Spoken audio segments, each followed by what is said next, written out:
Loops offer a quick and easy way to do something repeatedly.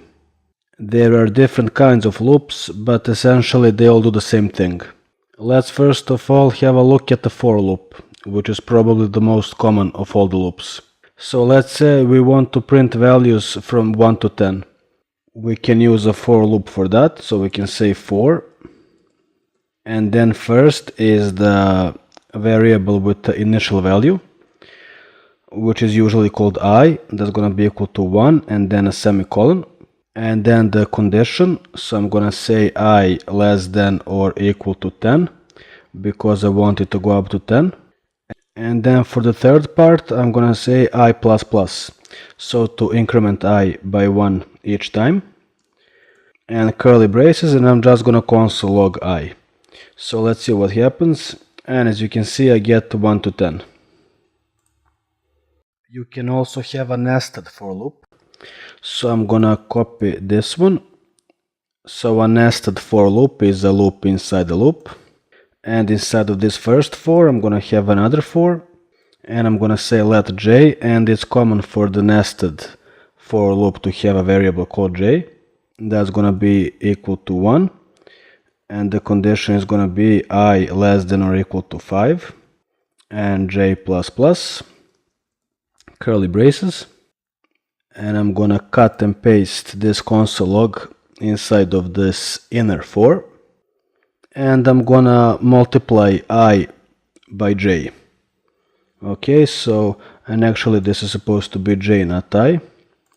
So I'm gonna have a backticks here, and I'm gonna say I times j is, and then in here I'm gonna say I times j. So let's see what I get, and here it is. So 1 times 1, 1 times 2 up to 5, here it is, and then 2 times 1 up to 5, and so on. So that's a nested for loop. There are also two statements you can use with loops, break and continue. We saw break in the last video, which is used to break out of a loop or a switch, for example, at that point. So let's say it again, and I'm gonna copy this loop again, and in here I can say, for example, if I is equal to 3, in that case I want to break, which means it's gonna stop after 2.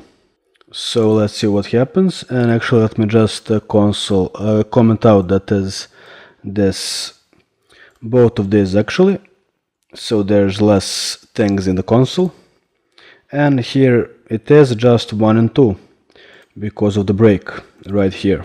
And there's also continue, which will skip that particular loop and then move on to the next one. So if I say continue here, it's gonna skip 3 and continue with the loop. It's gonna go back to the beginning and continue from there. So let's see, and here it is. It starts here at line 18 for me, so 1, 2, 4, 5 and up to 10. So that's break and continue. So for example, you can use continue to get just even numbers, for example. So let's do that. I'm gonna copy that and paste it here and comment out these loops here. So here I'm gonna say if I modulus 2 is not equal to 0. So if the remainder is not 0, I want to continue or to skip, which will just give me even numbers from 1 to 10.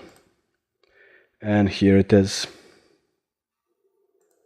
Okay, that's gonna be it for this video. See you in the next one.